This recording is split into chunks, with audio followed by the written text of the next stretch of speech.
Volt 24 अध्याय 471 मां मकड़ी की छठी इंद्रिय। रक्तपात की मां ने देखा कि लिन युआन उसकी चोट को देख रहा है। उसके भावशून्य चेहरे पर एक गर्मजोशी भरी मुस्कान छा गई। रक्तपात की मां ने लिन युआन के हाथ में जियान हानेजोंग का डायमंड फेस स्टोरेज बॉक्स रखा और कहा, दुस्वप्न छठा अभी मरा नहीं है। इसका दिमाग सिर्फ सिस्टर समर के हमले की वजह से टुकड़ों में बंटा हुआ है। लिन युआन संदिग्ध लग रहा था। रक्तबीज की मां ने समझाया, आप दुस्वप्न छठी की वर्तमान स्थिति को मानव शब्दों में वनस्पति अवस्था के समान मान सकते हैं। रक्तपात की मां ने इशारा करना शुरू कर दिया। जैसे जैसे यह जारी रहा, मैं कोल्ड स्नो पाइन के साथ सिस्टर समर की मदद करने जा रही हूं। कोल्ड स्नो पाइन की पाइन सुइयां बहुत कीमती हैं। मैं नाइटमेयर वीआई को बाद में विच्छेदित करूंगी जब मैं अपनी अधिकतम शक्ति वापस पा लूंगी। रक्तबीज की मां ने देखा कि लिन युआन की अभिव्यक्ति बदल गई थी। लिन युआन ने अपना आधा ध्यान ईथरियल जेलीफिश पर केंद्रित कर रखा था और महसूस किया कि वह समुद्र तल पर लगातार खुदाई कर रही थी। उस क्षण उसे यह आभास हुआ कि ईथरियल जेलीफिश ने पहले ही समुद्र तल के सभी स्थानिक चुंबकों को खोद निकाला है। अपने पास पहले से मौजूद 100 टुकड़ों के अलावा ईथरियल जेलीफिश 500 स्थानिक चुंबक खोदने में सफल रही थी। हालांकि लिन युआन के माथे पर शिकन का कारण स्थानिक चुंबकों की बड़ी मात्रा नहीं थी। ऐसा इसलिए था क्योंकि स्थानिक चुंबकों के चुंबकीय क्षेत्र के पीछे कुछ छिपा हुआ था। इसके नीचे एक और अधिक जटिल तकनीक छिपी हुई थी। अधिक जटिल छिपी हुई तकनीक की तुलना में 500 स्थानिक चुंबक नगण्य थे। रक्तबीज की मां ने लिन युआन की कसी हुई भौहों को देखा और पूछा, क्या कुछ गड़बड़ है? लिन युआन ने अपनी भौहें ढीली करते हुए जवाब दिया, मैंने ईथरियल जेलीफिश को समुद्र तल में स्थानिक चुंबकों की खोज करने का काम सौंपा था। इसने कुल 500 टुकड़े खोदे। हालांकि स्थानिक चुंबकों के नीचे तैरते हुए चांदी के धागों से बना एक बहुत बड़ा जाल है। रक्तपात की जननी चुप हो गई। इंडिगो एज्योर सिटी के इतने निकट तटीय समुद्र में ऐसी परियोजना स्थापित करने का भारी कष्ट कौन उठाना चाहेगा? तैरती हुई चांदी निश्चित रूप से अत्यंत मूल्यवान आध्यात्मिक सामग्रियों में से एक मानी जा सकती है। इसमें स्थानिक विशेषताएं थीं जो धातु आध्यात्मिक सामग्रियों में दुर्लभ थीं। जिसने भी फ्लोटिंग सिल्वर स्ट्रैंड्स को वहां लगाया होगा, उसने ऐसा बहुत पहले ही कर लिया होगा। कम से कम यह कार्य कार्सिनोमा फे सीब्यूरियल लोटस फ्लावर के प्रकट होने से पहले ही किया जाना था। अन्यथा जिसने भी स्थानिक चुंबक और तैरती चांदी की स्थापना की होगी, उसने समुद्री दफन कमल पुष्प जैसी कीमती चीज पर कब्जा कर लिया होगा। लिन युआन ने घटनाओं की श्रृंखला का विश्लेषण किया। अगर हम listening heron chamber of commerce के तटीय समुद्र में जांच करने के लिए नहीं आते, तो हम सीब्यूरियल लोटस फ्लावर पर ठोकर नहीं खाते। मैं पानी के नीचे गोता नहीं लगाता और संयोग से असामान्य स्थानिक कंपन का अनुभव नहीं करता जब पानी की दुनिया के आयामी जीवन रूप को बाहर निकाला गया। मन असामान्य स्थानिक कंपन के बाद ही मैंने जांच के लिए ईथरियल जेलीफिश को छोड़ा। इसके तुरंत बाद ईथरियल जेलीफिश ने पहला स्थानिक चुंबक पाया और नीचे की जटिल छिपी तकनीकों की खोज की। रक्तपात की मां कुछ देर चुप रही और फिर बोली, फ्लोटिंग सिल्वर स्थानिक कंपन को पूरी तरह से विभाजित कर सकता है, जिससे इसे अनगिनत अनुप्रयोग मिलते हैं। कौन जानता है कि फ्लोटिंग सिल्वर स्ट्रैंड्स के जाल के नीचे क्या छिपा है? हालांकि हम आयामी दरार से केवल 2 दिन दूर हैं, मुझे लगता है कि हमें इसे तोड़ देना चाहिए। मेरे और सिस्टर समर के साथ आयामी दरार के बावजूद नुकसान कम से कम होगा। रक्तपात की जननी ने एक विचार अपने तक ही रखा। रेडियंस फेडरेशन ने 500 स्थानिक चुंबकों का उत्पादन नहीं किया। यह तथ्य कि उनकी उत्पत्ति अज्ञात है, चिंता का कारण है। यदि गहनता से जांच नहीं की गई तो अनगिनत खतरे हो सकते हैं। रक्तबीज की माता को ऐसा लग रहा था कि तैरते हुए चांदी के धागों के जाल के नीचे एक विलक्षण रहस्य छिपा हुआ है। उसने अपना सिर हिलाकर उस विचार को अपने मन से निकाल दिया। सुज़रेन मिथ आयरवोफे के रूप में यह पदानुक्रम स्थापित करने के लिए शक्ति का उपयोग करने का आदी था। मां मकड़ी की छठी इंद्रिय से उसका मोहभंग कब होना शुरू हुआ? लिन युआन के बगल की जगह तेजी से विकृत होने लगी। ईथरियल जेलीफिश की छाया चमकदार लाल रंग में चमकने लगी। ईथरियल जेलीफिश की आकृति जम गई और कुशलता से लिन युआन की गर्दन पर उतरी। उसने दो मजबूत पंख फैलाए और उन्हें इधर उधर लहराया। रक्तपात की जननी यह दृश्य देखकर अपनी हंसी रोक नहीं सकी। चमकदार लाल ईथरियल जेलीफिश लिन युआन की गर्दन से लटक रही थी, जिसके दो स्पर्शक लटक रहे थे और घूम रहे थे। ऐसा लग रहा था जैसे लिन युआन के सिर से दो चोटियां निकलकर हवा में नाच रही हों। From the web powered by Zergnet. Heidi Klum daughter Sizzle in tiny bikinis. In Italy. Actors who will rot in prison for the rest of their lives. छोटी लाल थी, जो एंडलेस समर की पसंदीदा थी। लिन युआन ने जल्दी से ईथरियल जेलीफिश को अपनी गर्दन से खींच लिया। लिन युआन को पहले से ही उस पहेली के बारे में पता था, जिसका सामना ईथरियल जेलीफिश ने किया था जब उसने फ्लोटिंग सिल्वर स्ट्रैंड्स को साफ करने की कोशिश की थी। सिब्यूरियल लोटस फ्लावर द्वारा समुद्र तल से ऊर्जा के आकस्मिक दोहन के कारण समुद्र तल की संरचना में आधारभूत परिवर्तन आ गए थे। परिणामस्वरूप समुद्र तल की चट्टानों की दरारों में बड़ी मात्रा में तैरते हुए चांदी के धागे फंस गए। यह अपनी दो मजबूत फीलर्स का उपयोग करने के बावजूद भी चट्टानों की दरारों से तैरते हुए चांदी के रेशों को बाहर नहीं निकाल सका। ईथरियल जेलीफिश को समुद्र तल से तैरते हुए सिल्वर स्ट्रैंड्स को साफ करने के लिए मदद की आवश्यकता होगी। जोलुओ का अनुबंधित परी लावा ड्रैगन छिपकली सबसे उपयुक्त होगा। लिन युआन ने झोलुओ को निर्देश दिया, जो उसके बगल में खड़ा था। झोलुओ ने लावा ड्रैगन छिपकली को पानी के नीचे जाने और समुद्र तल पर इधर उधर घूमने का आदेश दिया, जिससे उन चट्टानों को नुकसान पहुंचे जो तैरते हुए चांदी के धागों को नीचे पकड़े हुए थे। इससे ईथरियल जेलीफिश द्वारा तैरते हुए चांदी के रेशे एकत्रित करने की गति में बहुत तेजी आ गई। लिन युआन की गणना के अनुसार 2 दिनों में आयामी दरार के बाद फ्लोटिंग सिल्वर स्ट्रैंड्स का संग्रह पूरा हो जाना चाहिए था। तभी उन्हें पता चलेगा कि इस जटिल जाल के नीचे कौन से अप्रिय रहस्य छिपे हैं। ईथरियल जेलीफिश को फ्लोटिंग सिल्वर स्ट्रैंड्स के साथ निरंतर सहायता की आवश्यकता थी। इसके अलावा नए सुज़रेन मिथ आइडियो स्नो पाइन चिल और नाइटमेयर वीआई, जो पहले से ही सुज़रेन मिथ हमेई के चरम पर था, का ध्यान नहीं रखा गया था। सबसे इष्टतम विकल्प 2 दिनों के लिए द्वीप पर रहना था। लिन युआन 2 दिन आराम करने में सक्षम होगा। अपनी बहन को लोहे की बाल्टी में रखने के बाद ही वज्र तितली और ऑब्सीडियन आयरन वाइल्ड बुल एक परिपूर्ण संबंध स्थापित करने में सक्षम होंगे। वह उस परी स्रोत प्रकार की वस्तु बर्निंग सनफ्लावर को तड़का लगाने जा रहा था, जिसका उसने व्यापार किया था। मुझे उसकी याद आती है। अनुवादक एटलस स्टूडियोज, संपादक एटलस स्टूडियोज, फ्लेम सिटी के दक्षिण में स्कॉर्चिंग ज्वालामुखी जिले में। यहां तक कि सर्दियों में भी तापमान कभी 40 डिग्री से नीचे नहीं गया। गर्मियों में तापमान लगभग 50 डिग्री तक बढ़ सकता है। यह श्रेणी 2 के रसातल आयामी दरार के तापमान के बराबर था। अंतर यह था कि फ्लेम सिटी के स्कॉर्चिंग ज्वालामुखी जिले में पौधों की संख्या क्लास 2 एबिस डायमेंशनल रिफ्ट मैनिफोल्ड की संख्या से अधिक थी। गर्म मौसम में पनपने वाले अनेक पौधों ने यहां जड़ें जमा लीं। बड़ी संख्या में पादप परियों ने मैग्मा के निरंतर प्रवाह से स्पिरिट क्यूई को चूस लिया। इस प्रकार इस क्षेत्र में आत्मा क्यूई अन्य स्थानों की तुलना में बहुत अधिक थी। इसके परिणामस्वरूप अन्य क्षेत्रों से उत्पन्न होने वाले कई काष्ठ प्रकार के पौधे झुलसते ज्वालामुखी में समय बिताने के बाद काष्ठ प्रकार और अग्नि प्रकार में विकसित हो गए। ये लकड़ी प्रकार और अग्नि प्रकार के पौधे फ्लेम सिटी की विशेषता बन गए। रेडबर्ड इंटरमीडिएट स्पिरिट क्यूई अकादमी की वर्दी पहने एक युवा लड़की एक विशाल सिएना रंग की चट्टान के पास खड़ी थी। वह एक पूर्णतः काले धातु पंक्तिबद्ध जंगली बैल को नियंत्रित कर रही थी, जो सिल्वर फायर स्पॉटेड भेड़ियों के एक समूह के बीच आक्रमण कर रहा था। अग्निचित्तीदार भेड़िए भूरे रंग के फर से ढके हुए थे, जो अन्य भेड़िया प्रकार के परियों की तुलना में अधिक गंदे और विरल थे। आखिरकार फर का मोटा कोट उन पक्षियों के लिए नुकसानदेह था जो ऐसे उच्च तापमान वाले वातावरण में रहते थे। भूरे फर पर लाल रंग के धब्बे बिखरे हुए थे और उनसे अग्नि ऊर्जा निकल रही थी। अचानक एक अग्निचित्तीदार भेड़िया, जो बाकी सभी से बड़ा था, चिल्लाया।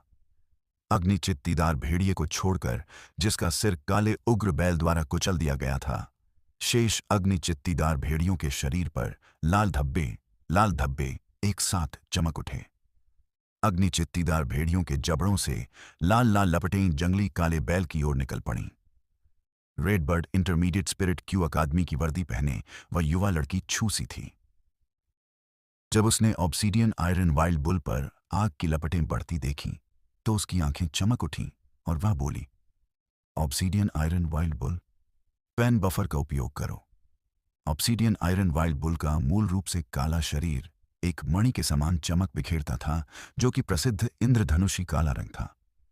आग के धब्बेदार भेड़ियों की लपटें ऑब्सीडियन आयरन वाइल्ड बुल पर उतरीं, लेकिन उसे जला नहीं पाईं। इसके बजाय ऐसा लग रहा था कि वे ऑब्सीडियन आयरन वाइल्ड बुल की चमकती हुई त्वचा में समा गई हैं। अग्निचित्तीदार भेड़ियों के हमले से ऑब्सीडियन आयरन वाइल्ड बुल के आसपास की जमीन धू धू कर जलने लगी। हालांकि ऑब्सीडियन आयरन वाइल्ड बुल पूरी तरह से अप्रभावित दिखाई दिया।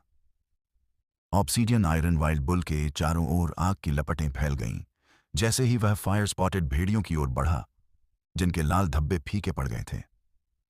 फायर स्पॉटेड वुल्व्स में घबराहट फैल गई, क्योंकि उन्हें उम्मीद नहीं थी कि उनका हमला विफल हो जाएगा। आग से ढके ऑब्सीडियन आयरन वाइल्ड बुल का सामना करते हुए फायर स्पॉटेड भेड़ियों को पता था कि वे मुसीबत में हैं। झुंड का मुखिया अपने पिछले पैरों में चोट लगने के बावजूद डर के मारे भाग गया। क्रूर ऑब्सीडियन आयरन वाइल्ड बुल ने अचानक दर्द भरी दहाड़ लगाई। ऑब्सीडियन आयरन वाइल्ड बुल के चारों ओर की मणि जैसी चमक गायब हो जाने के बाद लपटों ने तेजी से उसके शरीर को जलाना शुरू कर दिया। जब ऑब्सीडियन आयरन वाइल्ड बुल को जलाया जा रहा था तो उसके पूरे शरीर पर जीवन शक्ति से भरी हीट्स हरी रोशनी के बिंदु दिखाई दे रहे थे। चूसी, जो एक तरफ खड़ी थी, ने चिंता और दिल के दर्द से अपना चेहरा सिकोड़ लिया। चूसी के कंधे पर बैठी वज्र तितली ने अपने पंख फड़फड़ाए। उसी समय सफेद संगमरमर जैसे हाथों की एक जोड़ी ने चूसी के कंधों को थपथपाया। अमृता की भावना लिए हुए एक ठंड से ढकी महिला ने चूसी से धीरे से बात की। चिंता मत करो, पेन बफर की क्षमता, जिसे आपके कान से काल्पनिक नस्ल ऑब्सीडियन आयरन वाइल्ड बुल ने सिल्वर में उन्नत किया है, पेन एब्जॉर्प्शन से सुसज्जित है। यह इस मात्रा में क्षति को सहने में सक्षम है। इसके अलावा, क्योंकि यह अक्सर धातु आध्यात्मिक अवयवों पर भीड़ करता है, इसने इसे इस तरह की लपटों के प्रति अपनी सहनशीलता का निर्माण करने की अनुमति दी और इसके शरीर की स्थायित्व को बढ़ाया। चूसी की चिंताएं काफी हद तक कम हो गई थीं। हालांकि उसके दिल के दर्द के बारे में ऐसा नहीं कहा जा सकता था। ऑब्सीडियन आयरन वाइल्ड बुल पहले ही सिल्वर फैंटेसी आई तक पहुंच चुका है। मुझे लगता है कि मेरी लड़ने की क्षमता में काफी सुधार हुआ है और यह जल्द ही बढ़ने वाला नहीं है। अब समय आ गया है कि हम वापस जाएं, चूसी ने कहा। कोल्ड मून ने प्रशंसा भरी नजरों से चूसी को देखा। शुरुआत में वह केवल चंद्र महारानी के आदेश के कारण रेडबर्ड सिटी में आई थी। कोल्ड मून बहुत पहले ही इस तथ्य को स्वीकार कर चुका था कि लिन युआन मून महारानी का शिष्य था। चूसी केवल लिन युआन के सहारे चल रहा था।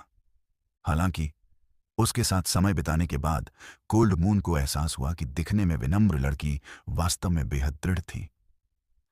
जब वह किसी बात पर मन बना लेती थी तो उसे पूरा करने के लिए वह अन्य लोगों की तुलना में अधिक प्रयास करने को तैयार रहती थी।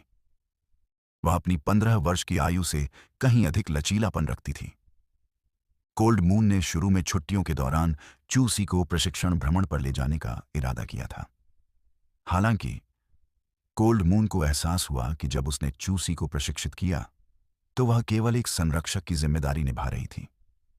चूसी ने हर दूसरे पहलू का ध्यान रखा, यहां तक कि जंगल में जीवित रहने का भी। वह कोल्ड मून का हिस्सा भी तैयार करती थी। कोल्ड मून को याद आया कि जब उसने पहली बार लिन युआन की जानकारी देखी थी, जिसमें चूसी पर एक खंड शामिल था। भाई बहन एक दूसरे का साथ देते हैं और मुश्किलों के बावजूद दृढ़ रहते हैं। उन्हें देखना दिल दहला देने वाला है। कोल्ड मून ने अपनी बांह बढ़ाई और चूसी के सिर पर 2 बिखरे बालों को धीरे से दबाते हुए पूछा, क्या तुम्हें अपने भाई की याद आती है? चूसी ने ईमानदारी से जवाब दिया, लिन युआन को देखे हुए 4 महीने हो गए हैं। मुझे उसकी याद आती है। कोल्ड मून के दिल में एक दर्द सा महसूस हुआ। वह चूसी के शब्दों में भाई बहन के गहरे बंधन को महसूस कर सकती थी। यह ईमानदार और गर्मजोशी भरा था।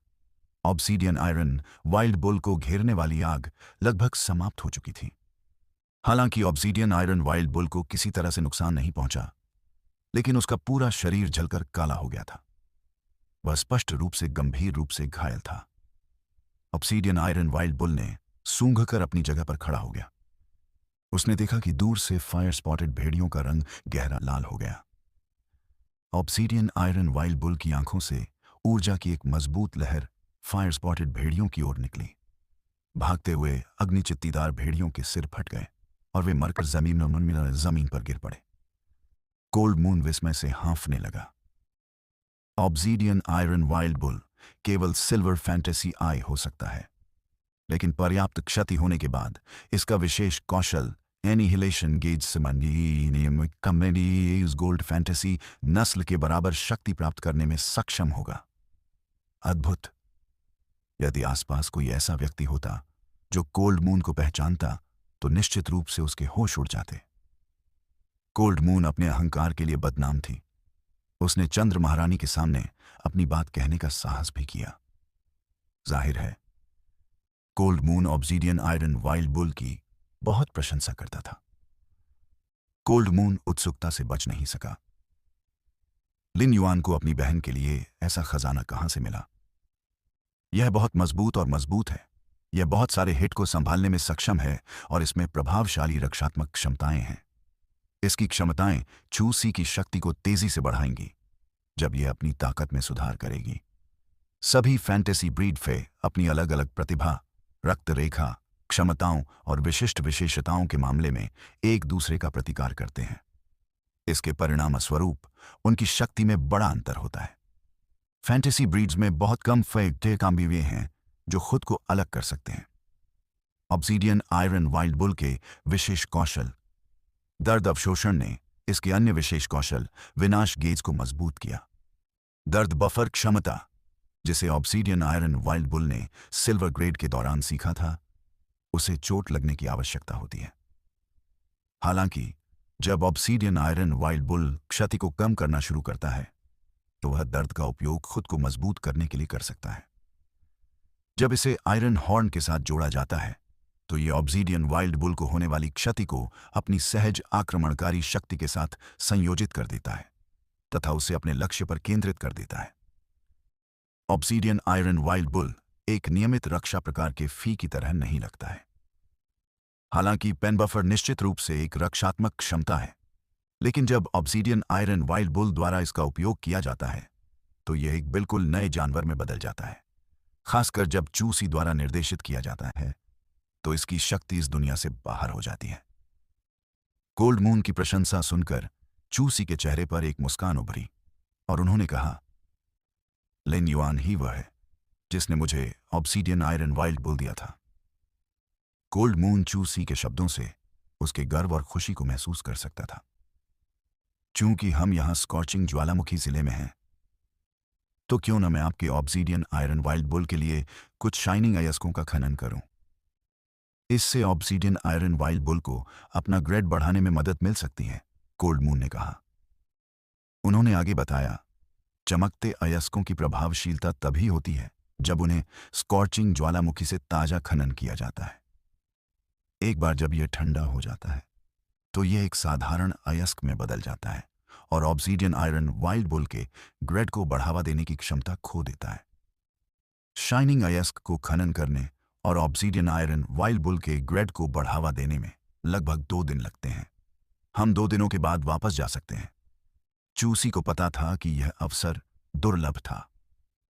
अगर वे अभी शाइनिंग अयस्कों का खनन नहीं करते तो उन्हें बाद में फिर से ऐसा करना होगा। हालांकि चूसी को भी संदेह था। आध्यात्मिक अवयवों का उपयोग करके काल्पनिक नस्ल के परी के ग्रेड में सुधार करने के लिए सृजन मास्टर की सहायता की आवश्यकता होती है। ऐसा इसलिए था क्योंकि काल्पनिक नस्ल के फेज के ग्रेड को बढ़ाने के लिए शुद्ध आत्मा क्यूई की भी आवश्यकता थी, जिसे केवल एक क्रिएशन मास्टर ही उत्पन्न कर सकता था। क्या कोल्ड मून भी क्रिएशन मास्टर हो सकता है? कोल्ड मून ने छूसी के चेहरे पर संघर्ष और प्रश्नवाचक भाव देखा। उसके बर्फ से ढके चेहरे पर एक सौम्य मुस्कान आ गई। कोल्ड मून आमतौर पर दूसरों को समय देने की परवाह नहीं करती थी, लेकिन वह छूसी के साथ असाधारण रूप से धैर्यवान थी। हां, मैं एक सृजन गुरु हूं। तुम मेरे शिष्य क्यों नहीं बन जाते? कोल्ड मून के गालों पर लाली छा गई। उसका चेहरा तनावग्रस्त हो गया और उसके हाव भाव ठंडे पड़ गए। कोल्ड मून थोड़ा शर्मिंदा हुआ। उसने अचानक अपने ईमानदार विचार क्यों उगल दिए? चूंकि वह स्वयं को अभिव्यक्त करने में निपुण नहीं थी, इसीलिए वह किसी ऐसे व्यक्ति की तरह बेचैन महसूस कर रही थी जो 3 दिन की केवल कार यात्रा के बाद ऊंचाई से डरता हो। कोल्ड मून ने यह उम्मीद नहीं की थी कि अपनी सच्ची भावनाओं को व्यक्त करने के बाद वह इतनी घबरा जाएगी। चूसी ने अजीब सी गंभीर मुद्रा अपनाते हुए गर्मजोशी से मुस्कुराई और कहा, नमस्कार गुरुजी। कोल्ड मून तुरंत दंग रह गया। उसने एक बार भी छूसी के सामने अपनी पहचान नहीं बताई थी, न ही उसने एक शीर्ष श्रेणी 4 सृजन मास्टर के रूप में अपनी शक्ति का प्रदर्शन किया था। यद्यपि उसने एक बार छूसी के सामने अपनी शक्तियों का प्रयोग किया था, परंतु उसने केवल अग्नि क्षेत्र से चीतों को डराने के लिए प्लैटिनम स्तर की शक्ति का प्रदर्शन किया था। नीता अंबानी के इस सरकारी शौक के बारे में जानकर आपको हैरानी होगी। क्या आप विशेषाधिकार कम करना चाहते हैं? तो इन 7 एक्सरसाइज को रोजाना करें। फिर भी चूसी बिना किसी हिचकिचाहट के उसका शिष्य बनने के लिए सहमत हो गया। कोल्ड मून आश्चर्यचकित और भावुक हो गई। उसे अचानक एहसास हुआ कि क्यों चंद्र महारानी ने लिन युआन को अपना शिष्य बनाया था। उसे तुरंत ही एक अलग व्यक्ति जैसा महसूस हुआ। उसके अंदर खाना बनाने की इच्छा जाग उठी। उस समय कोल्ड मून तो बर्तन को अपने हाथों से बनाने को भी तैयार था। कोल्ड मून ने गंभीरता से लेकिन धीरे से छूसी से पूछा, क्यों? छूसी की आंखें चमक उठीं। क्योंकि इस दुनिया में मेरे भाई के अलावा तुम ही एकमात्र व्यक्ति हो जिसे मैं अपना परिवार मानता हूं। कोल्ड मून ने अपना सिर झुका लिया और कुछ देर तक चुप रही। जब कोल्ड मून ने अपना सिर उठाया तो उसकी आंखों में वैसी ही चमक आ गई जैसी छूसी की आंखों में थी। जब वे स्कॉचिंग ज्वालामुखी के प्रवेश द्वार पर पहुंचे तो कोल्ड मून ने हाथ हिलाया। कुछ ही क्षणों बाद बहते हुए मैग्मा और तीव्र गर्मी के साथ ठंडी बर्फ की एक परत ने पूरे स्कॉचिंग ज्वालामुखी क्षेत्र को ढक लिया। तभी आसमान से 100 मीटर लंबा विशालकाय ड्रैगन उभरा। विशालकाय ड्रैगन दहाड़ता नहीं था, लेकिन उसकी खामोशी में ड्रैगन प्रजाति के परियों की तरह की भव्यता और क्रूरता थी। कोल्ड मून ने ड्रैगन को निर्देश दिया, बर्फीले राजा ड्रैगन, तुम यहीं रहो और मेरे अनमोल शिष्य की रक्षा करो। बर्फीला राजा ड्रैगन एक क्षण के लिए स्तब्ध रह गया। उसके बाद वह हल्के नीले रंग का लबादा पहने एक युवा व्यक्ति में परिवर्तित हो गया। उस युवक के चेहरे पर गजब की चमक थी। उसकी आंखें कोल्ड मून जैसी थीं। कोल्ड मून हवा में उछला और झुलसते ज्वालामुखी के प्रवेश द्वार की ओर उड़ गया। कोल्ड मून को अचानक कुछ एहसास हुआ। अब जबकि चंद्र महारानी और मेरे पास शिष्य हैं, तो क्या मिस्टिक मून ही एकमात्र ऐसी महिला नहीं है जिसके पास शिष्य नहीं है? जब मैं वापस आऊंगी तो मुझे उसके साथ साझा करना होगा कि एक अनमोल शिष्य पाकर कितना अच्छा लगता है। सुओना, लिन युआन, जो निर्जन द्वीप पर था, ने अपनी हथेली के बीच में रखे 2 छोटे क्रिस्टल का वजन महसूस किया। उस पर संकट की लहर छा गई। यदि मैं इस खजाने का उपयोग नहीं करूंगा तो यह बर्बादी होगी। लिन युआन ने एक क्रिस्टल उठाया। नीले रंग की झिलमिलाहटें चमकदार हाथी दांत के अंदर तैर रही थीं, जबकि बर्फ की लपटें क्रिस्टल के भीतर उछलती हुई प्रतीत हो रही थीं। क्रिस्टल का अंदरूनी हिस्सा लगातार एक दूसरे से मिलकर बिखरता हुआ लग रहा था। बर्फीली लपटों की उत्साही छलांगों के बावजूद उसमें से एक अजीब सी ठंडक निकल रही थी। सोने की 2 सूक्ष्म धारियों से क्रिस्टल की पहचान पता चली। जब रक्तबीज की मां ठंडे बर्फीले चीड़ को संभालने में व्यस्त थी, तब अंतहीन ग्रीष्मकाल ने पास में ही बेमन से चीड़ की चीड़ की सुइयां तोड़ी। उसने लिन युआन को बर्फीले लपटों के कानून क्रिस्टल को परेशान और चिंतित नजर से घूरते हुए देखा। अंतहीन ग्रीष्मकाल यह कहने से खुद को नहीं रोक पाया, लिन युआन, बर्फीली लपटों के कानून क्रिस्टल के पास कानून हो सकते हैं, लेकिन यह केवल एक अपरंपरागत बर्फ प्रकार का कानून है। फिर भी इसमें आग की एक किरण है। यह आग और बर्फ प्रकार के मिथक नस्ल के परियों का सबसे अच्छा खिलौना है। एंडलेस समर ने स्वीकृति में सीटी बजाई। इसने ज्ञानोदय कानून में महारत हासिल कर ली थी, इसलिए चाहे वह कोल्ड स्नो पाइन का बर्फीली लपटों वाला कानून क्रिस्टल हो या मृत स्वप्न का कानून क्रिस्टल, वे सभी बेकार थे। फिर भी यह अपने ज्ञानोदय कानून को मजबूत करने के लिए, विलयन और अवशोषण शुरू करने के लिए अपने स्वयं के कानून क्रिस्टल की शक्ति का उपयोग कर सकता है। यद्यपि मिथक नस्लों और सृजन नस्लों के बीच विसंगति काल्पनिक नस्लों और मिथक नस्लों के बीच की विसंगति के समान प्रतीत होती है, किंतु वास्तव में वे एक दूसरे से बहुत भिन्न थे। मिथक नस्लों और सृजन नस्लों के बीच की दूरी बहुत अधिक थी। एक काल्पनिक नस्ल अपने विश्व शुद्धिकरण के दौरान एक मिथक नस्ल बनने के लिए मौत के करीब होगी। फैंटेसी वी से मिथ ब्रीड तक पहुंचने के संघर्ष के दौरान कई सर्वशक्तिमान परी जैसे दिखने वाले लोग राख में तब्दील हो गए। काल्पनिक नस्ल के प्राणी विश्व शुद्धिकरण के दौरान दूसरों से सहायता ले सकते हैं, ताकि इस प्रक्रिया में जीवित बचे रहने की उनकी संभावना बढ़ जाए। दुर्भाग्यवश जब मिथ ब्रीड फे ने क्रिएशन ब्रीड फे तक उन्नति करने का प्रयास किया, तो उन्हें अपने लॉ रून्स को लगातार मजबूत करने की आवश्यकता पड़ी।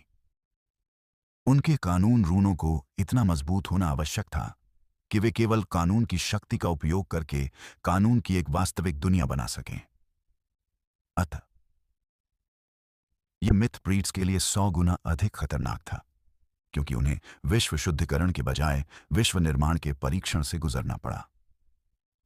कानून की शक्ति के संचय के लिए अकथनीय मात्रा में शक्ति और प्रशिक्षण की आवश्यकता होती थी, और आमतौर पर इसे पूरा करने में वर्षों लग जाते थे। क्लास 5 क्रिएशन मास्टर्स की सबसे बड़ी खूबी लॉ क्रिस्टल्स से कानून की शक्ति के एक हिस्से को सक्रिय करने की उनकी क्षमता थी। इससे उन्हें समायोजन करने की क्षमता मिली, ताकि कोई भी लॉ रून शुद्ध कानून ऊर्जा को अवशोषित कर सके। इस क्षमता के बावजूद उन्होंने इसका प्रयोग ज्यादातर अपने अनुबंधित परियों और स्रोत प्रकार के जीवन रूपों की शक्ति को बढ़ाने के लिए किया। वे किसी और को इतनी कीमती चीज क्यों देंगे? रक्तपात की जननी तेजी से ठंडे हिम पाइन की छाल को फाड़ रही थी। उसने एक क्रिस्टल बोतल भी निकाली और कोल्ड स्नो पाइन की शाखाओं का सार निचोड़ लिया। जब उसने अंतहीन गर्मी की बात सुनी, तो रक्तपात की माचियुआ ने अपना सिर उठाया और लिन युआन से कहा, कोल्ड स्नो पाइन का लॉ क्रिस्टल विशेष रूप से प्रभावशाली नहीं हो सकता है, लेकिन इसका पेड़ का रस मूल्यवान है। यदि आपके पास अभी भी अग्नि स्वर्गीय युवती श्रेणी के मौलिक मोती हैं, तो उनकी शुद्ध अग्नि ऊर्जा का उपयोग कोल्ड स्नो पाइन के पेड़ के रस को भूनने के लिए किया जा सकता है। पेड़ का रस राल में 738 English. Chapter 3. बदल जाएगा, लेकिन केवल अग्नि स्वर्गीय युवती श्रेणी के मौलिक मोती का उपयोग किया जा सकता है। यदि अग्नि ऊर्जा पर्याप्त शुद्ध नहीं है, तो पेड़ का रस धूप में बदल जाएगा। कोल्ड स्नो पाइन के राल में गर्म करने वाले गुण होते हैं, जो घायल आत्माओं को ठीक कर सकते हैं। इसकी धूप केवल ऊर्जा को फिर से भरने में सक्षम होगी। रक्तबीज की मां ने एक अजीब सी गंभीरता के साथ कहा। वह कोल्ड स्नो पाइन के पेड़ के रस को उसके लॉ क्रिस्टल से कहीं ज्यादा महत्व देती थी। लिन युआन क्षण भर के लिए चकित रह गया। उसे उम्मीद नहीं थी कि कोल्ड स्नो पाइन की राल का ऐसा असर होगा। उसने चंद्र महारानी से ऐसी वस्तुओं के बारे में सुना था जो आत्माओं को ठीक कर सकती हैं। उसने बताया था कि उन्हें बेशकीमती रणनीतिक श्रेणी के संसाधनों में गिना जाता है। वहां आध्यात्मिक तत्वों की प्रचुरता थी जो ऊर्जा को बहाल कर सकते थे, लेकिन कुछ में ऐसे गुण थे जो वास्तव में आत्मा को प्रभावित कर सकते थे। लिन युआन ने रक्तबीज की मां के शब्दों को ध्यान से नोट कर लिया। फिर भी स्वर्गीय युवती श्रेणी के मौलिक मोतियों में भी उतनी शुद्ध अग्नि ऊर्जा नहीं थी जितनी ट्विन रेड पैगोडा के जीवन रूप बलि अग्नि द्वारा उत्पन्न होती है। लिन युआन ने पूछा, क्या हमें बेहतर परिणाम मिलेगा यदि हम पेड़ के रस को कैल्सीफाई करने के लिए जीवन रूपी बलि अग्नि का उपयोग करें? रक्तबीज की मां ने दृढ़ता से उत्तर दिया, बेशक, यदि जीवन रूपी बलि अग्नि का उपयोग पेड़ की शाखाओं को जलाने के लिए किया जाता है, तो हम पेड़ के रस के अधिकांश गुणों को संरक्षित करने में सक्षम होंगे। हम कोल्ड स्नो पाइन के पेड़ के रस के अपार जीवनदायी गुणों को भी बाहर लाने में सक्षम होंगे। जीवन रूपी बलि अग्नि से बना राल स्वर्गीय युवती श्रेणी के मौलिक मोतियों से कहीं अधिक मजबूत होगा। जीवन रूपी बलि अग्नि के उल्लेख पर एंडलेस समर ने धीरे से अपने हृदय पर हाथ रखा।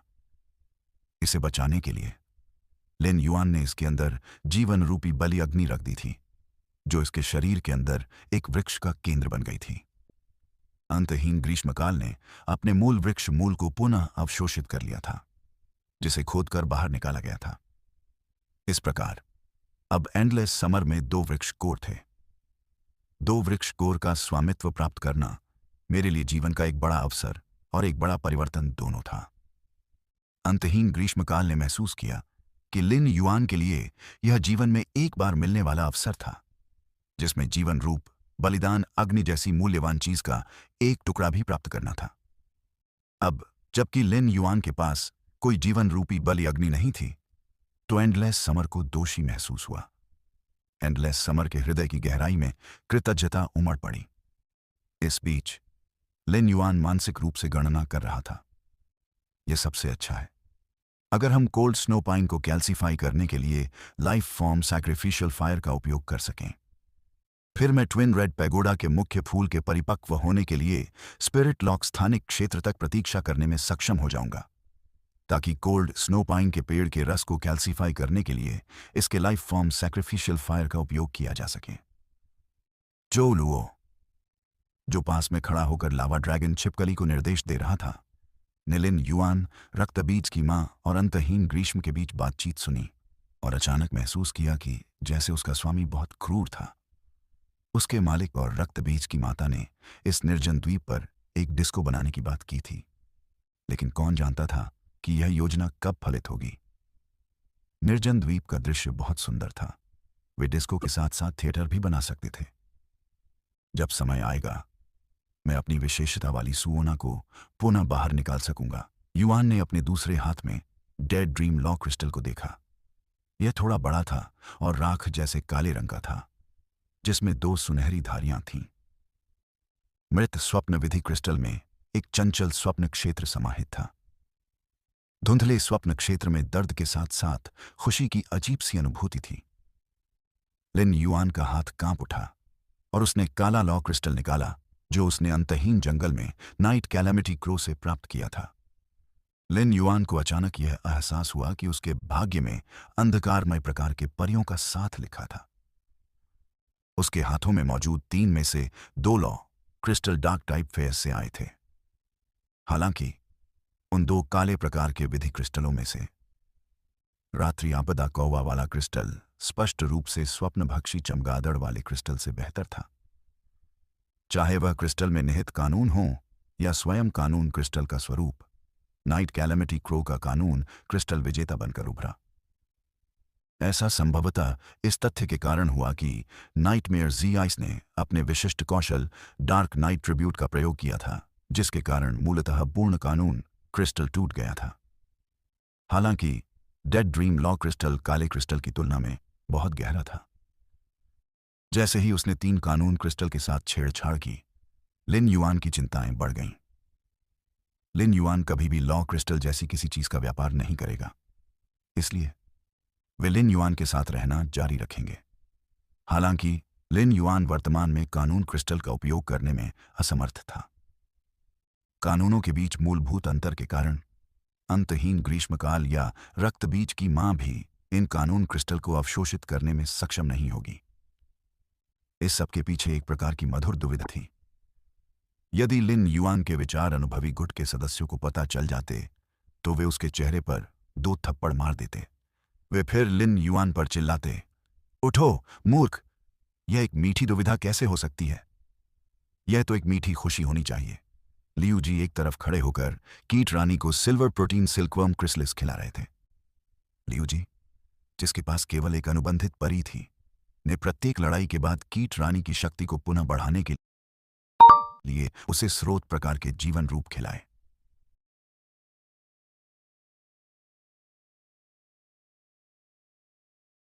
जब उसका काम पूरा हो गया तो लियू जी ने आसमान की ओर देखा और टिप्पणी की, अंधेरा हो रहा है।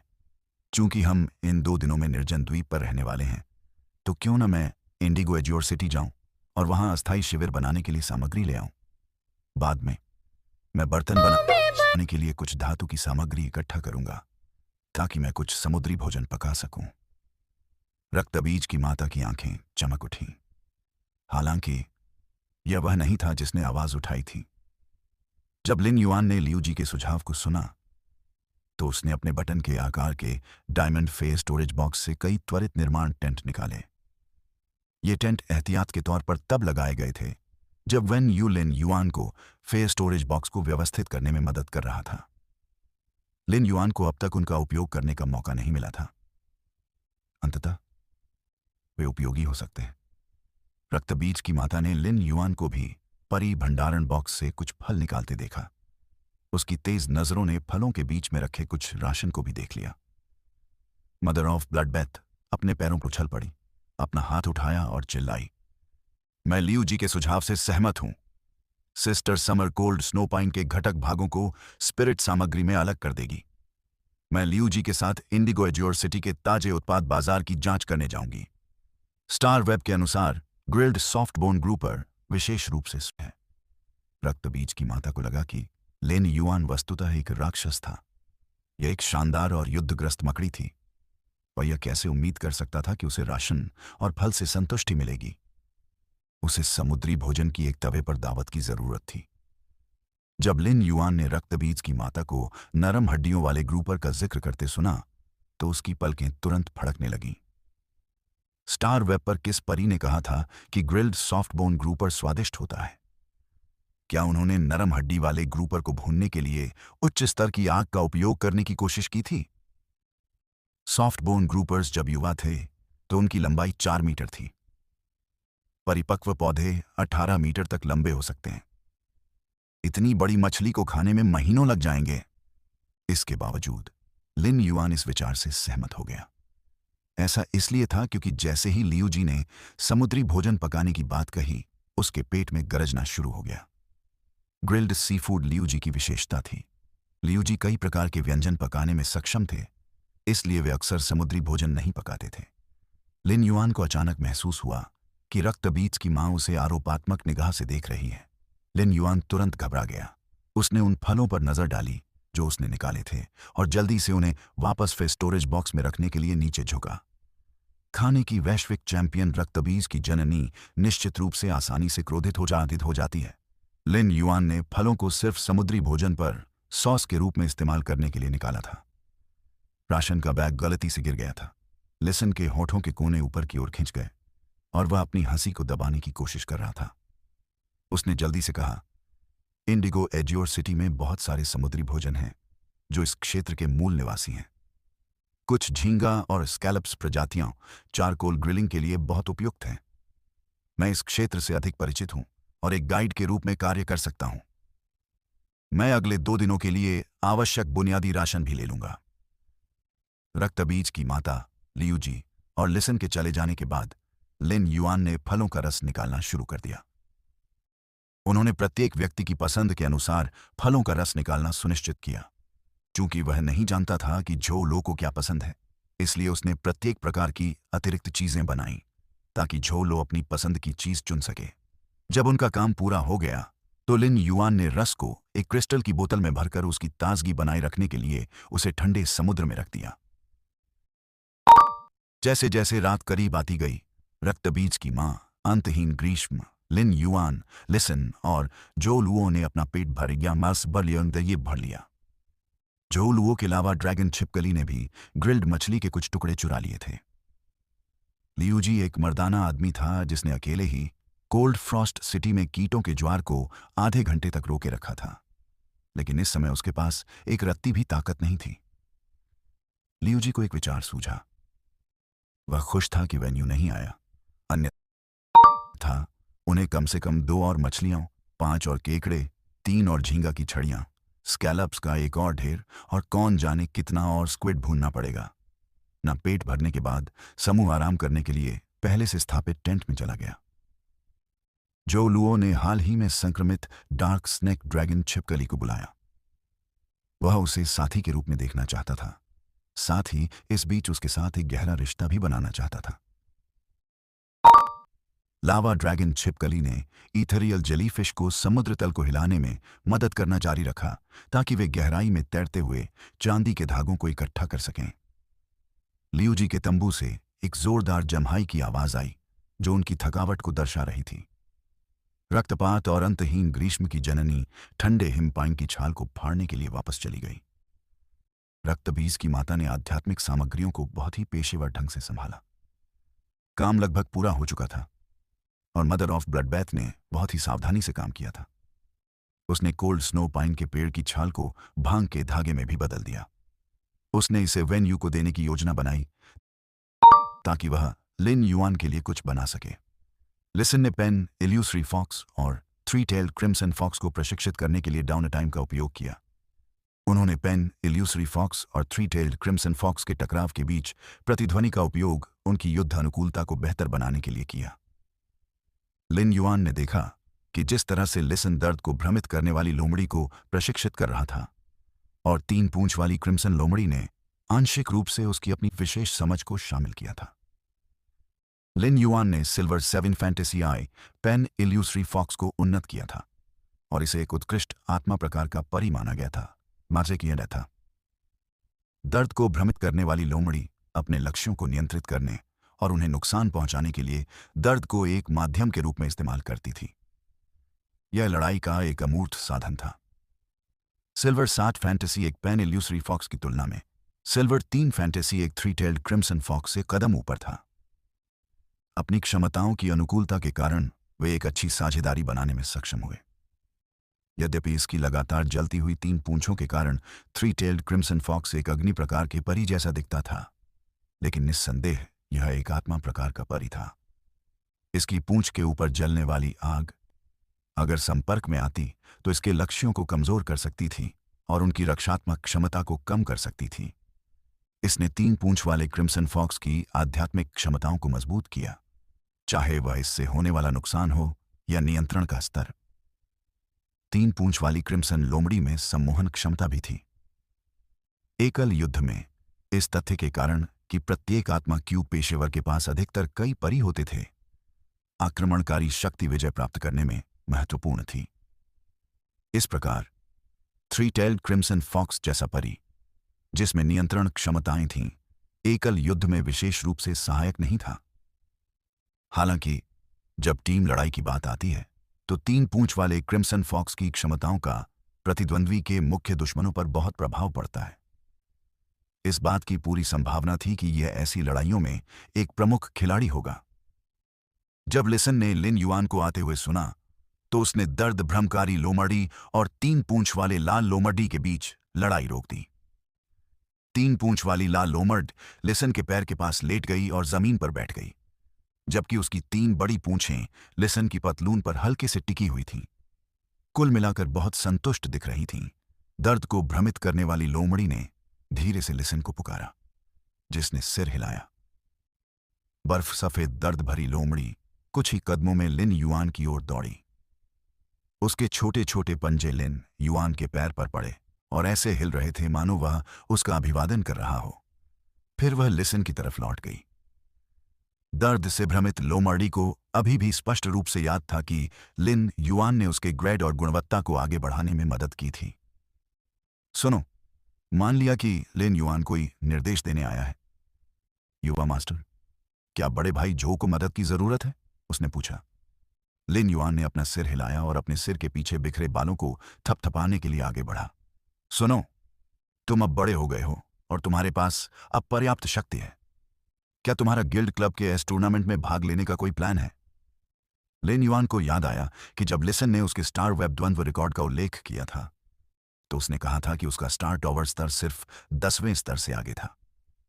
लिसन की शक्ति को देखते हुए उसे दिव्य सीढ़ी तक पहुंचने में कोई समस्या नहीं होनी चाहिए। हालांकि लिसन कभी भी लड़ाई में शामिल नहीं हुआ था, जिससे यह संकेत मिलता है कि उसे प्रतिस्पर्धी लड़ाई पसंद नहीं थी। भले ही लिसन ने लिन युआन के प्रति अपनी अटूट वफादारी की शपथ लेने के लिए इच्छा शक्ति ऋण का उपयोग किया हो, फिर भी लिन युआन उसे अपने गिल्ड क्लब में शामिल होने के लिए मजबूर नहीं कर पाएगा। सुनो। कुछ देर के लिए चुप हो गया। वह अनजाने में बुदबुदाया। अपने विराम के दौरान लिसन को अपने बचपन की याद आई। मेरे बुजुर्गों ने हमेशा मुझे listening heron chamber of commerce के एकमात्र उत्तराधिकारी के रूप में तैयार करने पर ध्यान केंद्रित किया।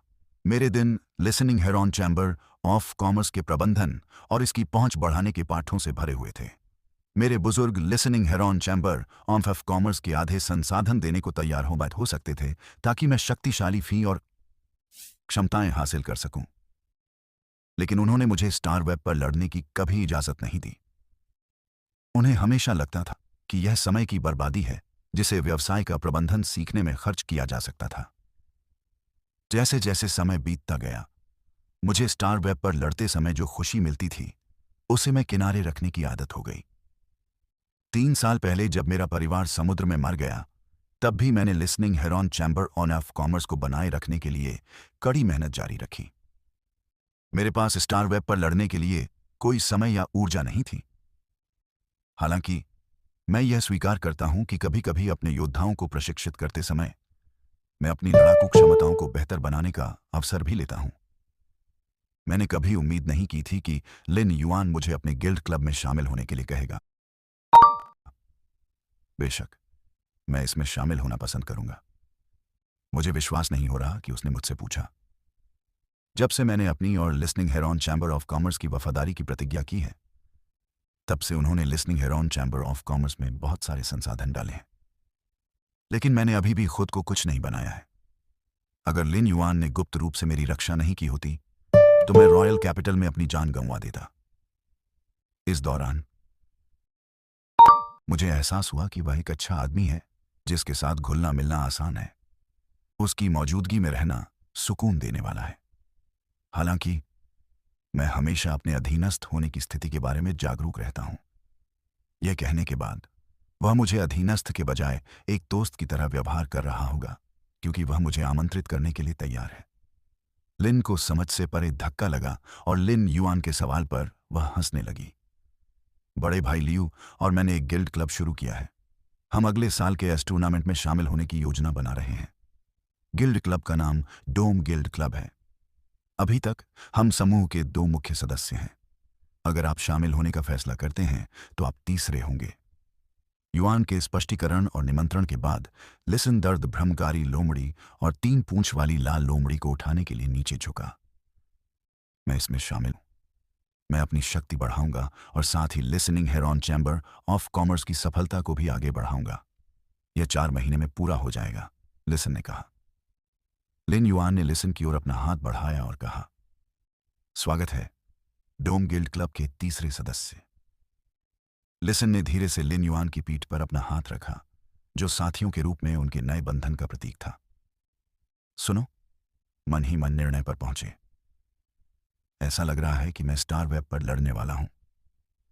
यदि लिन युआन वास्तव में अगले वर्ष के इस टूर्नामेंट में भाग लेता है तो उसकी और लियू जी की क्षमता को देखते हुए उन्हें गिल्ड क्लब के लिए 20 स्तर का दर्जा प्राप्त होना निश्चित है।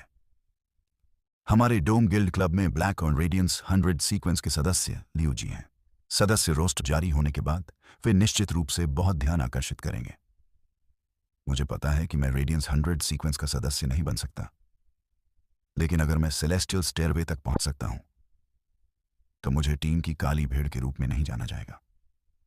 चूंकि मैं टीम का सदस्य बनने जा रहा हूं, इसीलिए मुझे यह सुनिश्चित करना होगा कि मैं अपूरणीय हूं। मुझे खुद को एक मूल्यवान संपत्ति साबित करना होगा जो ऐसी अद्भुत टीम में होने के योग्य है। अन्यथा दूसरे लोग मुझे नीची नजर से देखेंगे या स्टार वेब के बड़े लोग मेरी गलतियों को बढ़ा चढ़ाकर पेश करेंगे और मुझ पर हंसेंगे। मुझे नहीं लगता कि मेरा अहंकार कभी ठीक हो पाएगा। जब लिन युआन और लिसन की बातचीत समाप्त हो गई तो वह अपने तंबू में लौट आया। बिस्तर पर जाने के बजाय लिन युआन ने स्पिरिट लॉक स्थानिक क्षेत्र में प्रवेश किया। एक बार जब वह अंदर गया तो लिन युआन ने तुरंत देखा कि परमानंद की शुद्ध भूमि कई बर्फ सफेद पंखों से भरी हुई थी। लिन युआन के दिमाग में मॉर्बियस की आवाज गूंजी। लिन युआन, ग्रे के साथ कुछ गड़बड़ है। चूंकि लिन युआन ने कोई जवाब नहीं दिया, इसलिए मॉर्बियस ने बोलना जारी रखा। परमानंद की शुद्ध भूमि अपने उस संस्करण से जुड़ी हुई है जो स्पिरिट लॉक स्पैटियल जोन के अंदर और बाहर दोनों जगह है। उस समय परमानंद की शुद्ध भूमि बाहर थी और विश्व अनुग्रह को अवशोषित कर रही थी। ग्रे ने अभी अभी आनुवंशिक मॉडल को पुनः प्राप्त किया था और जाग गया था, लेकिन इसने गलती से कुछ विश्व अनुग्रह को भी अवशोषित कर लिया। इससे ग्रे के आनुवंशिक मॉडल में उसकी पदोन्नति की स्थिति बढ़ गई। मॉर्बियस के रहस्योद्घाटन से लिन युआन प्रसन्न हुआ। ग्रे मौत के कगार पर था, लेकिन अब उसका आनुवंशिक मॉडल पहले से बेहतर था। कौन उम्मीद कर सकता था कि ग्रे को सफलता का इतना बहुमूल्य अवसर मिलेगा? किसी के आनुवंशिक मॉडल को बढ़ावा देने का यह एक अत्यंत दुर्लभ अवसर था। यह ज्यादातर युवा फे के साथ ही होता था। इसने आनुवंशिक मॉडल को अनुकूलित करते हुए परी के मूल आनुवंशिक डेटा को संरक्षित किया, जो ब्लू फ्लैश बटरफ्लाई और ब्लू फ्लैश पर्पल बटरफ्लाई के बीच के संबंध के समान है। जब ब्लू फ्लैश पर्पल तितली अपने कोकून में थी, तब ब्लू फ्लैश तितली के आनुवंशिक मॉडल को बढ़ावा दिया गया था। आमतौर पर आनुवंशिक मॉडल का प्रचार विकास का एक स्वाभाविक परिणाम था। यह पहली बार था कि ऐसा किसी परी द्वारा विश्व शुद्धिकरण को अवशोषित करने के कारण हुआ।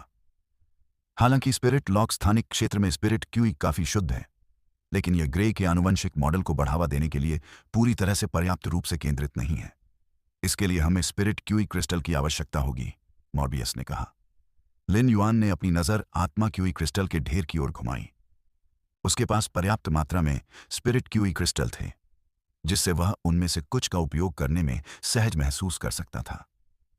यह ग्रे के लिए बहुत अच्छा अवसर था, और लिन युआन इसे किसी भी हालत में जाने नहीं देना चाहता था।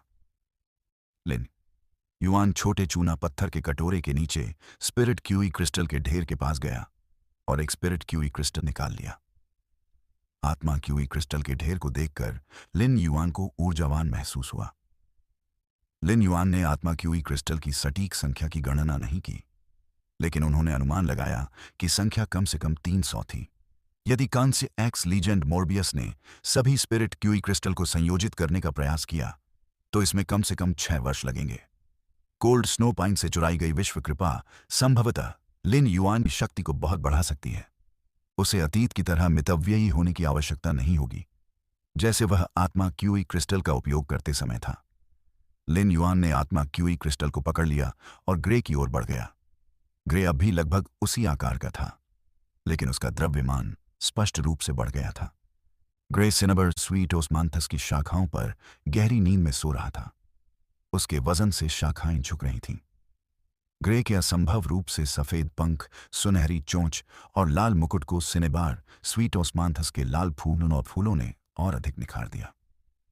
इससे सोए हुए ग्रे को एक अवर्णनीय आकर्षण की आभा प्राप्त हुई। लिन युआन ने ग्रे की विशेषताओं की जांच करने के लिए सच्चे डेटा का उपयोग किया। फे नाम क्लाउड क्रेन, पफे प्रजाति।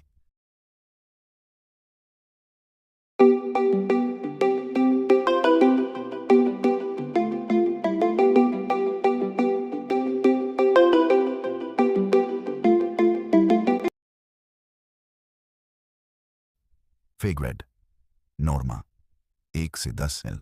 फे प्रकार आध्यात्मिक। फे गुणवत्ता सामान्य। क्षमताएं क्लाउड मॉर्फ अपने शरीर को बादलों में बदल देता है। बादल दृष्टि को स्पष्ट कर सकता है और साथ ही मानसिक क्षमताओं को भी अवरुद्ध कर सकता है। ग्रे का नाम अब उसके आनुवंशिक मॉडल की मरम्मत के बाद ट्रू डेटा में क्लाउड क्रेन के रूप में दर्ज किया गया। यह एक आध्यात्मिक समर्थन प्रकार का फी था। लिन युआन ने ग्रे के डेटा को ध्यान से स्कैन किया। जब लिन युआन ने ग्रे की सामान्य क्षमता देखी, तो वह दंग रह गया। ग्रे का क्लाउड मॉर्फ एक रक्षात्मक क्षमता प्रतीत होती है। यह अपने उपयोगकर्ताओं को हमलों से बचा सकता है। हालांकि ग्रे में मानसिक आक्रमणों को रोकने की क्षमता भी थी, जिससे इसे प्रति निगरानी उपाय के रूप में इस्तेमाल किया जा सकता था। क्लाउड मॉर्फ का उपयोग भूमि पर करने पर एक दृश्य उत्पन्न होगा, क्योंकि बादलों की कवरेज का उपयोग केवल आसपास के वातावरण को छिपाने के लिए किया जा सकता है। लेकिन क्या होगा यदि इसका उपयोग बादलों से भरे आकाश में किया जाए? यह युद्धों को पूरी तरह से अलग तरीके से प्रभावित कर सकता है, खासकर अगर ग्रे का ग्रेड बढ़ा दिया जाए और क्लाउड मॉर्फ की रेंज बढ़ा दी जाए तो स्क्रीनिंग क्षमता में जबरदस्त सुधार होगा। तब तक क्लाउड मॉर्फ दूसरों के लिए ज्यादा उपयोगी नहीं हो सकता। हालांकि यह लिन युआन के लिए अविश्वसनीय रूप से उपयोगी था। आखिरकार उसके पास एक बिना अंडे वाला फ्लोटिंग आइलैंड व्हेल था। लिन युआन का मानना था कि क्लाउड मॉर्फ और फ्लोटिंग आइलैंड व्हेल एकदम सही जोड़ी है। फ्लोटिंग आइलैंड व्हेल एक काल्पनिक नस्ल बनने के बाद आसमान में उड़ जाएगी। इसकी विशाल आकार को देखते हुए इसकी ऊंचाई कोई मायने नहीं रखती। भले ही लिन युआन के पास ईथरियल जेलीफिश हो जिसमें स्थानिक टेलीपोर्टेशन क्षमता हो, वह स्काई सिटी और स्पेस टनल के बीच एक मार्ग स्थापित कर सकता है। यह अनिवार्य रूप से भूमि और आकाश को जोड़ेगा। अफसोस, यह कोई अचूक समाधान नहीं था। फ्लोटिंग आइलैंड व्हेल को कभी भी आसमान में तैरती हुई जमीन के टुकड़े के रूप में नहीं देखा गया। इसका उद्देश्य हमेशा एक मजबूत युद्ध किले के रूप में इस्तेमाल करना था। यद्यपि इसका शरीर मजबूत नहीं था, फिर भी फ्लोटिंग आइलैंड व्हेल युद्ध के लिए आवश्यक हथियार और उपकरण ले जाती थी। फ्लोटिंग आइलैंड व्हेल भी तीव्र गति से उड़ सकती थी और यह परिवहन का एक ऐसा साधन बन सकता था जो विश्व भर में यात्रा कर सकता था। लिन युआन ऐसे युद्ध किले को हमेशा के लिए आसमान में छिपा कर नहीं रख सकता था। ऐसा करना उसके लिए नुकसानदेह था और यह उसकी क्षमता की बर्बादी होगी। लेकिन अब जब उसके पास क्लाउड क्रेन है तो फ्लोटिंग आइलैंड व्हेल आकाश में उड़ना जारी रख सकती है और ऐसा करते समय उसे खोजा नहीं जा सकेगा। क्लाउड मॉर्फ की ढाल क्षमता अपने आप में प्रभावशाली थी, लेकिन इसकी मानसिक अवरोधक क्षमता एक अतिरिक्त बोनस थी। क्लाउड क्रेन जितना अधिक शक्तिशाली होता जाएगा, क्लाउड मॉर्फ उतना ही अधिक शक्तिशाली होता जाएगा। अंततः तैरती हुई द्वीप व्हेल एक किंवदंती बन सकती है और अनिश्चित काल तक आकाश में विद्यमान रह सकती है। लिन युआन जितना ज्यादा संभावनाओं के बारे में सोचता, उतना ही ज्यादा रोमांचित होता जाता। उसकी उत्तेजना के साथ साथ उसकी पकड़ भी बढ़ती गई और उसके हाथ में मौजूद स्पिरिट क्यूई क्रिस्टल टूटकर बिखर गए। खाए उन्होंने मॉर्बियस को निर्देश दिया कि वह स्पंदित आत्मा क्यूई को सोए हुए ग्रे के शरीर में निर्देशित करे ताकि वह ऊर्जा को अवशोषित कर सके। अप्रत्याशित रूप से एक स्पिरिट क्यूई क्रिस्टल को अवशोषित करने के बाद ग्रे पहले से कुछ भी अलग नहीं लग रहा था। लिन युआन ने थोड़ा सा भौहें सिकोड़ी और अपना हाथ ग्रे की पीठ पर रख दिया। उन्होंने अपने शरीर के अंदर स्पिरिट लॉक स्थानिक क्षेत्र से शक्तिशाली स्पिरिट क्यूई को इकट्ठा किया और उसे ग्रे में प्रवाहित किया। तीव्र आत्मा क्यूई ग्रे के शरीर की सतह परत को पार कर गया। लिन युआन ग्रे के शरीर में हर कोशिका को आत्मा क्यूई को निगलते हुए महसूस कर सकता था, एक भूखी मां की तरह जिसने दशकों से कुछ नहीं खाया था। अंत में सारी ऊर्जा ग्रे की ऊपरी परत द्वारा ही समाप्त हो गई। इसका एक अंश भी ग्रे के शरीर के बाकी हिस्सों में नहीं घुस पाया। लिन युआन को यकीन हो गया कि ग्रे के आनुवंशिक मॉडल को बढ़ावा देने के लिए बड़ी मात्रा में स्पिरिट क्यूई क्रिस्टल की आवश्यकता होगी। जिन फेज ने कभी विश्व शुद्धिकरण की प्रक्रिया नहीं अपनाई थी, उन्हें आमतौर पर अपने आनुवंशिक मॉडल के उन्नयन का अनुभव नहीं हुआ। इसका मतलब यह था कि ग्रे के सामने जो अवसर आया था वह लाखों में एक बार मिलने वाला सौभाग्य था। यह किसी चमत्कार से कम नहीं था। हालांकि इसके आनुवंशिक मॉडल का प्रचार प्रसार बाधित हो सकता है, जिसके कारण ग्रे को सफलता का एक बार का मौका खोना पड़ सकता है। यह लिन युआन द्वारा ईश्वर से प्राप्त उपहार को व्यक्तिगत रूप से नष्ट करने के बराबर होगा। चूंकि लिन युआन ने ग्रे के साथ अनुबंध बनाने का फैसला किया था, इसलिए उसे इसे उसी तरह पोषित करने की आवश्यकता होगी जैसे उसने चिमी और जीनियस के साथ किए न था। जीनियस की शुरुआत एक साधारण गृह व्यवस्था करने वाले जानवर के रूप में हुई थी, जो अभी तक परी भी नहीं बना था, जबकि चिमी एक सामान्य गाय का पक्षी थी जो अपने गुण को सामान्य स्तर तक विकसित करने में असफल रही थी।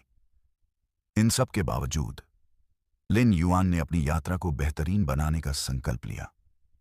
उसने मुट्ठी भर स्पिरिट क्यूई क्रिस्टल पकड़ लिए और ग्रे के पास लौट आया। उसने मॉर्बियस को आदेश दिया कि वह प्रत्येक टूटे हुए क्रिस्टल से शुद्ध आध्यात्मिक क्यूई को ग्रे के शरीर में प्रवाहित करे। 10 टुकड़े, 20 टुकड़े। जब वे 25 टुकड़ों तक पहुंचे तो ग्रे द्वारा आत्मा क्यूई को खाने की दर धीमी होनी शुरू हुई। जब 30वें क्रिस्टल का उपयोग हो गया तो ग्रे ने अंततः आत्मा क्यूई को अवशोषित करना बंद कर दिया। अचानक ग्रे के सारे पंख झड़कर गिर गए।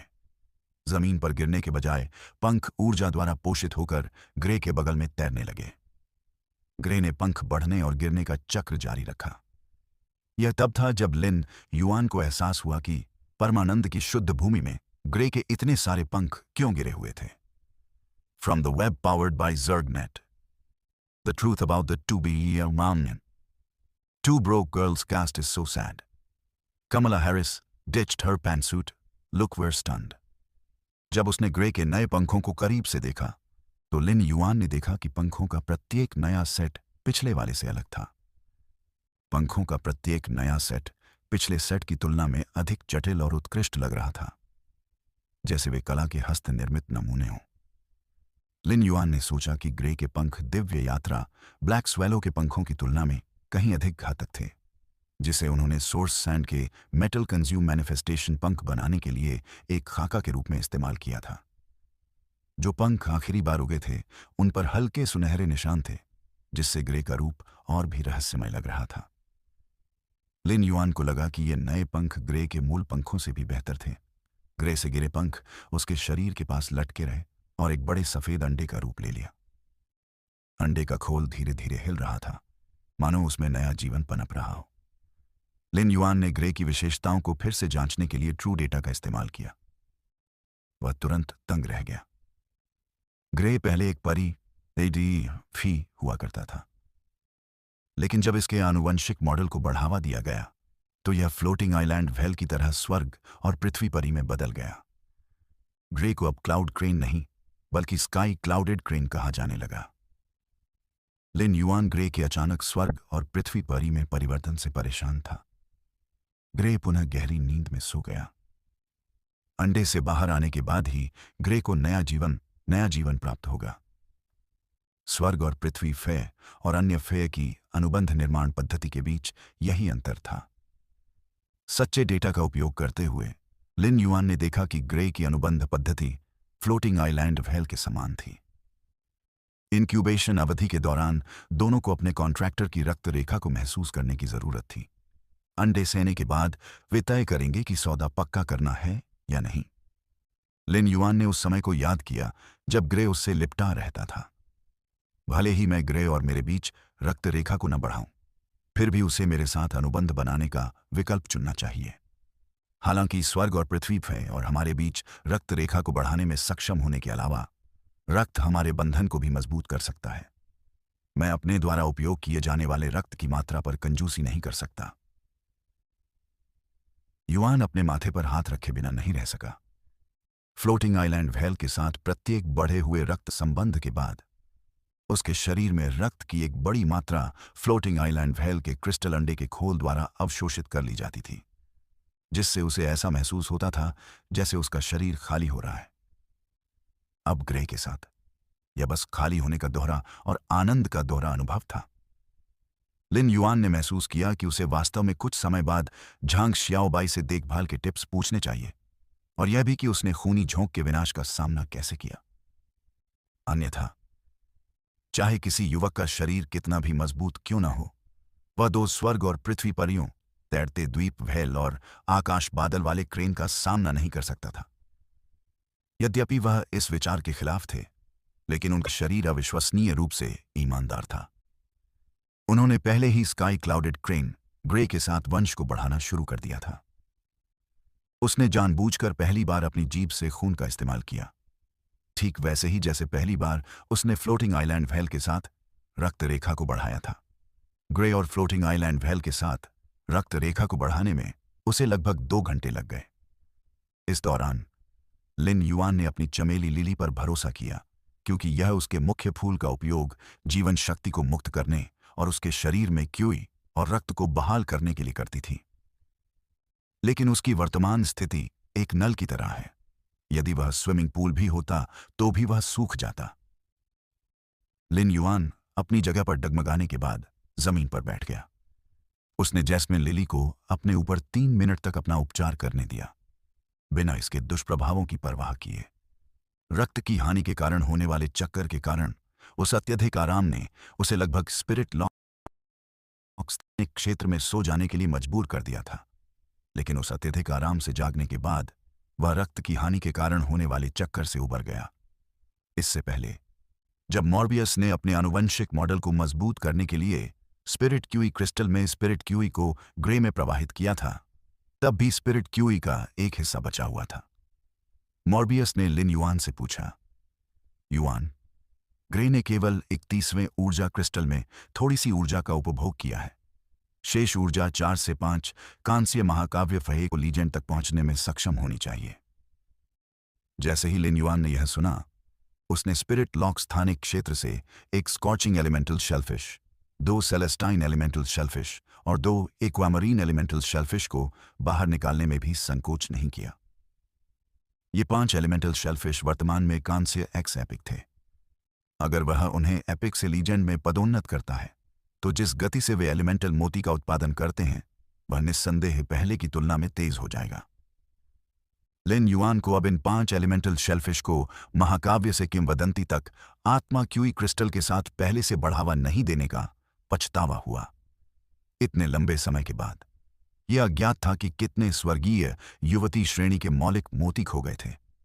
31वें स्पिरिट क्यूई क्रिस्टल में शेष स्पिरिट क्यूई को, जिसे मॉर्बियस ने 5 एलिमेंटल शेलफिश में नियंत्रित किया था, प्रवाहित करने के बाद वे सभी तुरंत पहले की तुलना में बहुत बड़े हो गए। उन पर मौजूद तत्वों के पैटर्न भी ज्यादा स्पष्ट हो गए और मांस का रंग अलग अलग तरह के तत्वों के रंग के ज्यादा करीब था। जब वे खुले तो उन सभी ने धुएं के रंग की धुंध जैसी तत्व ऊर्जा बाहर निकाली। इसका मतलब यह था कि 4 एलिमेंटल शेलफिश जो बड़े हो गए थे, उन्हें सफलतापूर्वक लीजेंड में पदोन्नत किया गया था। हालांकि स्पिरिट क्यूई क्रिस्टल में शेष स्पिरिट क्यूई की कमी के कारण एक्वामरीन एलिमेंटल शेलफिश में से एक को पदोन्नति नहीं मिली।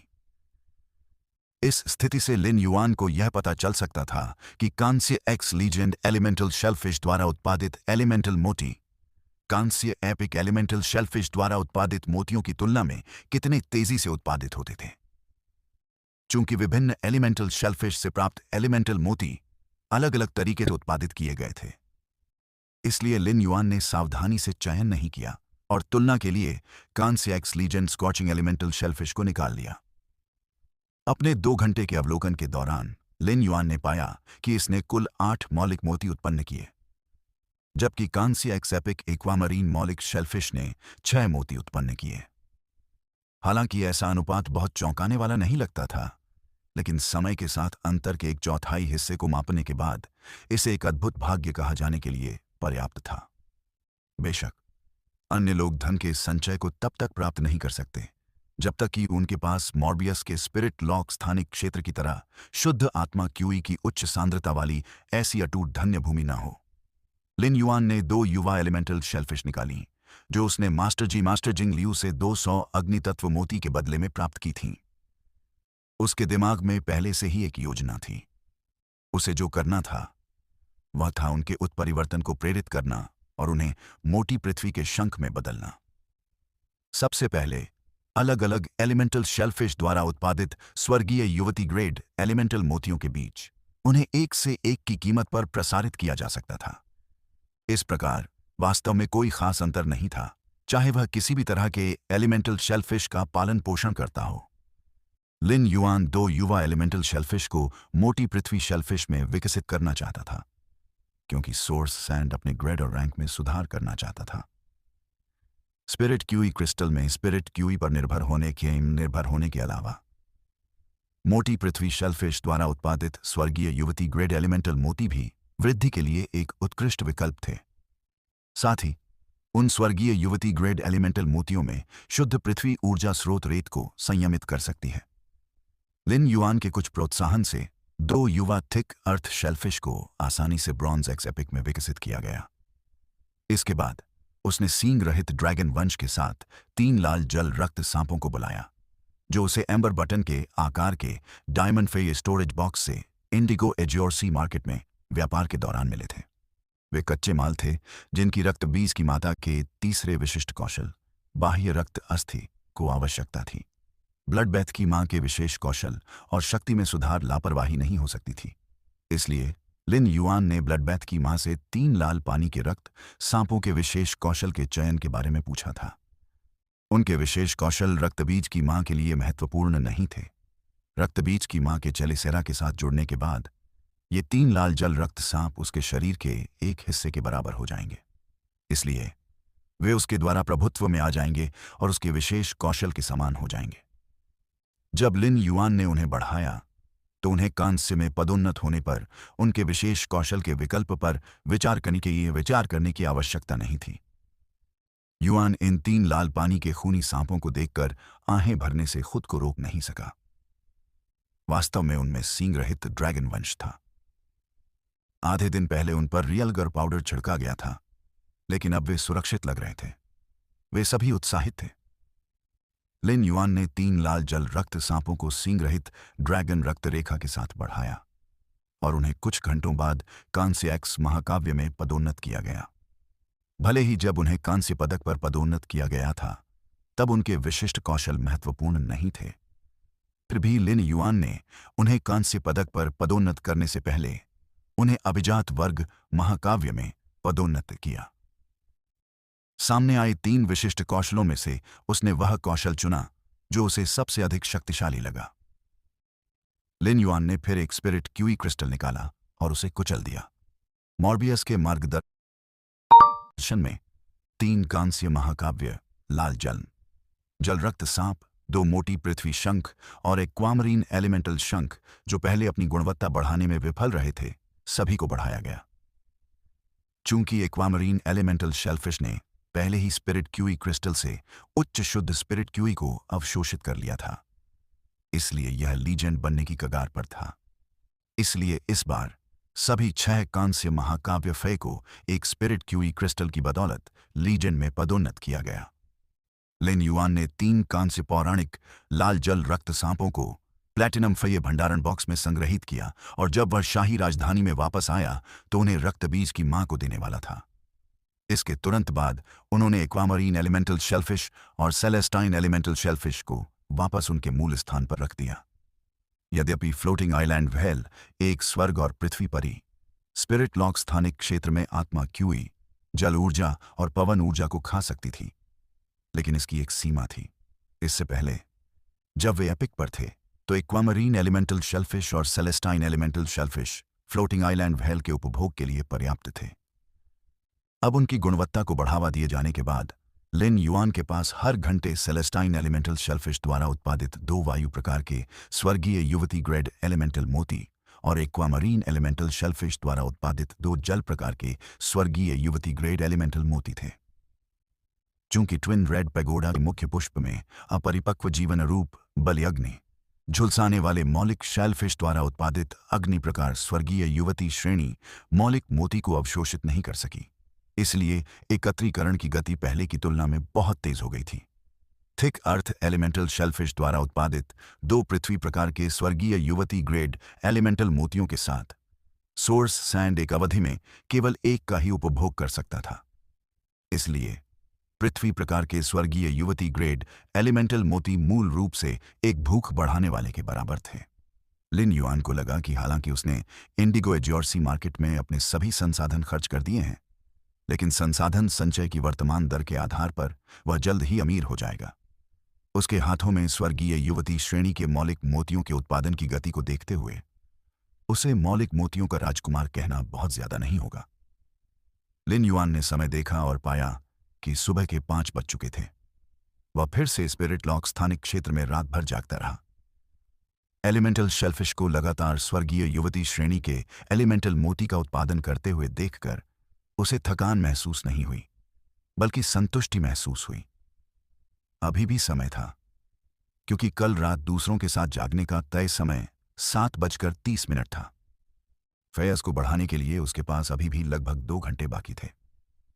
उन्होंने सबसे पहले परिस्रोत प्रकार के जीवन रूप जलते हुए सूरजमुखी को बाहर निकाला। जब वह इस अंगूठे के आकार के कैक्टस के आकार के जलते हुए सूरजमुखी को दिख रहा था तो उसके चेहरे पर एक अजीब सा भाव था, जब वह इसे और भी सुंदर बनाने वाला था। फिर उसने इसे एम्बर बटन के आकार के डायमंड फिश स्टोरेज बॉक्स में वापस रख दिया। चूसी अब कोल्ड मून के साथ प्रशिक्षण के लिए बाहर थी और शायद वह और भी मजबूत हो गई होगी।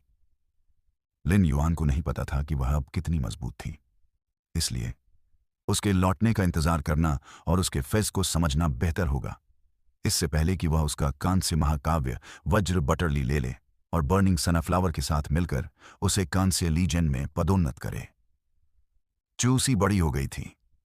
उसका भाई होने के नाते भले ही वह अपनी बहन के साथ अच्छा व्यवहार करना चाहता था, उसे उसका सम्मान करना था।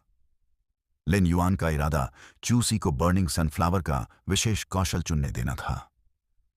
वह अब एक लड़ाकू श्रेणी की आत्मा क्यों ही पेशेवर भी थी और दूसरों की तुलना में अपने स्वयं के मार्ग के बारे में अधिक स्पष्ट थी। अब उसे केवल यही उम्मीद थी कि जलती हुई सूरजमुखी के पालन पोषण के बाद उसकी युद्ध शैली कम कठोर हो सकेगी। उनकी आयरन बकेट सिस्टर योजना 3.0 एक ठोस लोहे की बाल्टी का पोषण कर रही थी। यह कोई स्वयं नष्ट होने वाली बाल्टी नहीं है। यदि वह उसे आत्मविनाशकारी बाल्टी में डाल देता तो लिन युआन को लगता कि वह उसके बड़े भाई के रूप में अपनी पहचान को कम कर देगा। जलते हुए सूरजमुखी को दूर रखने के बाद लिन युआन ने स्वर्ग और पृथ्वी परी रक्त काढ़ा अंगूर को एम्बर बटन के आकार के डायमंड फे भंडारण बॉक्स से बाहर निकाला। प्लैटिनम चार्ड बाज epic blood brew grape wine, जिसे उसने इंडिगो एजियोर सी मार्केट में खरीदा था, वह एक परिपक्व हेवन एंड अर्थ फे था। ऐसे फे के लिए उसे केवल पर्याप्त रक्त की आपूर्ति की आवश्यकता थी। ब्लड ब्रू ग्रेप वाइन रक्त से ऊर्जा को अवशोषित करके ब्लड ब्रू ग्रेप का उत्पादन कर सकता था। इसकी रक्त की गुणवत्ता और मात्रा की बहुत अधिक मांग थी। अगर platinum blood brew grape wine blood brew grapes का एक गुच्छा उगाना चाहता है तो उसे कम से कम 1000 प्लैटिनम फे से रक्त ऊर्जा की आवश्यकता होगी, जो साधारण रक्त द्वारा आपूर्ति नहीं की जा सकती। यह शुद्धिकरण के बाद प्राप्त सार रक्त होना चाहिए। ब्लड ब्रू ग्रेप वाइन में एसेंस ब्लड के लिए भी बहुत ज्यादा मांग थी। अगर एसेंस ब्लड की गुणवत्ता अच्छी नहीं होती तो उत्पादित ब्लड ब्रू ग्रेप्स छोटे होते। लिन युआन ने पहले रेड थॉर्न की आइज ऑफ रिलिंक्विश और ब्लड ब्रू ग्रेप वाइन के बारे में अनुमान लगाया था। वह अब थोड़ा आशंकित था और यह नहीं जानता था कि क्या blood brew grape wine relinquish की आंखों को अवशोषित करके ब्लड ब्रू ग्रेप्स का उत्पादन कर सकता है। लिन युआन ने पत्ती के आकार के डायमंड फे स्टोरेज बॉक्स से रेड थॉर्न को बुलाया। रेड थॉर्न ने उसे देखा तो वह तुरंत खुश हो गया। वह अपने विशाल फूल के साथ खेलने लगा, जिसमें स्पष्ट रूप से अधिक गिल के आकार की पंखुड़ियां विकसित हो गई थीं। रेड थॉर्न तुम्हें याद करता है? यद्यपि उसके गिल जैसे फूल से निकले शब्द टूट चुके थे, फिर भी रेड थॉर्न ने स्पष्ट रूप से दिखा दिया था कि वह क्या व्यक्त करना चाहता था। इस दौरान यह कहा जा सकता है कि जीनियस के योगदान को अनदेखा नहीं किया जा सकता। जब से जीनियस ने रेड थॉर्न को बोलना सिखाने पर सहमति जताई थी, तब से वह रेड थॉर्न को कर्तव्यनिष्ठा से मार्गदर्शन देने के लिए पत्ती के आकार के डायमंड फे स्टोरेज बॉक्स के पास जा रहा था।